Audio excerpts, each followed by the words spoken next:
Assalamualaikum warahmatullahi wabarakatuh. Saya Desi Indalestari dari kelompok 3. Saya akan menjelaskan ulang tentang yang dipresentasikan oleh kelompok 1, yaitu mengenai ejaan bahasa Indonesia. Definisi ejaan. Ejaan adalah keseluruhan pelembangan bunyi bahasa, penggabungan dan pemisah kata, penempatan tanda baca dalam tataran satuan bahasa. Dalam Kamus Besar Bahasa Indonesia, ejaan adalah kaidah-kaidah cara menggambarkan bunyi-bunyi dalam bentuk huruf serta penggunaan tanda baca dalam tataran wacana. Umumnya, cakupan bahasa ejaan membicarakan 1. Pemakaian huruf vokal dan konsonan. 2. Penggunaan huruf kapital dan kursif. 3. Penulisan kosakata dan bentukan kata. 4.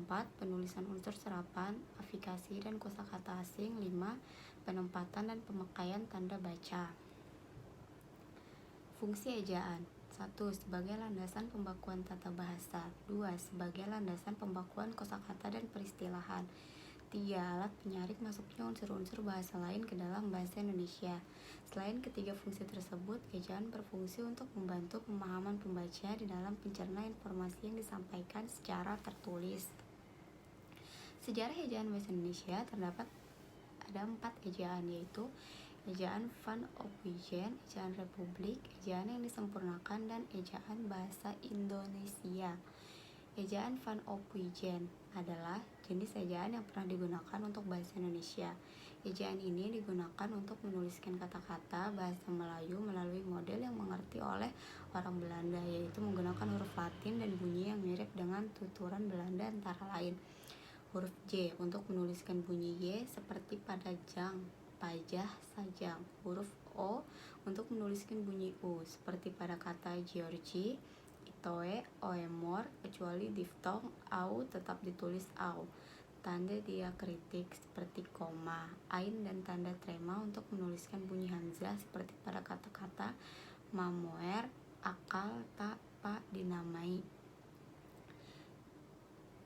Ejaan Republik adalah ketentuan ejaan dalam bahasa Indonesia yang berlaku sejak 17 Maret 1947, disebut ejaan Suwandi karena yang meresmikan ejaan ini sebagai pengganti ejaan Van Ophuijsen adalah Raden Suwandi, Menteri Pengajaran, Pendidikan dan Kebudayaan saat itu. Ejaan ini diresmikan pada 19 Maret 1947.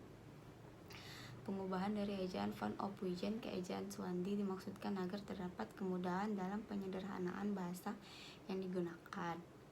Beberapa perubahan penting dalam ejaan Suwandi adalah huruf O diganti menjadi U, misalnya toeto menjadi tutup. Ejaan yang disempurnakan atau disingkat dengan EYD adalah ejaan bahasa Indonesia yang berlaku dari tahun 1972 hingga 2015.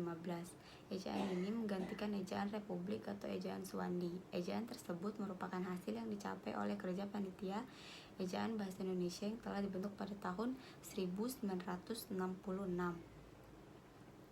Revisi 1987. Pada tahun 1987, Menteri Pendidikan dan Kebudayaan mengeluarkan Keputusan Menteri Pendidikan dan Kebudayaan Nomor 0543A atau U atau 1987. Revisi 2009. Pada tahun 2009, Menteri Pendidikan Nasional mengeluarkan Peraturan Menteri Pendidikan Nasional Nomor 46 Tahun 2009 tentang pedoman umum dari ejaan bahasa Indonesia yang disempurnakan. Dengan dikeluarkannya peraturan menteri ini, maka EYD edisi 1987 diganti dan dinyatakan tidak berlaku lagi. Perbedaan dengan ejaan sebelumnya, TJ menjadi C, tejuci menjadi cuci, DJ menjadi J, dijarak menjadi jarak, NJ menjadi NY, menjamuk menjadi nyamuk. Secara umum, hal-hal yang diatur dalam EYD adalah penulisan huruf, termasuk huruf kapital dan huruf miring, penulisan kata, penulisan tanda baca, penulisan singkatan dan akronim, penulisan angka dan lambang bilangan, penulisan unsur serapan. Ejaan bahasa Indonesia.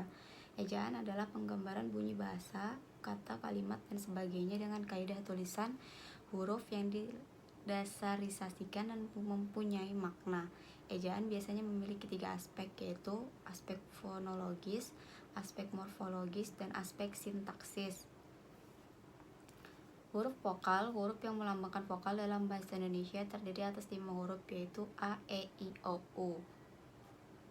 Penulisan huruf. Huruf miring. Huruf miring digunakan sebagai berikut: menuliskan nama buku, majalah, dan surat kabar yang dikutip dalam karangan, menegaskan atau mengkhususkan huruf, bagian kata, kata atau kelompok kata, menuliskan nama-nama ilmiah atau ungkapan asing. Sekian penjelasan dari saya, semoga bisa dipahami. Terima kasih. Wassalamualaikum warahmatullahi wabarakatuh.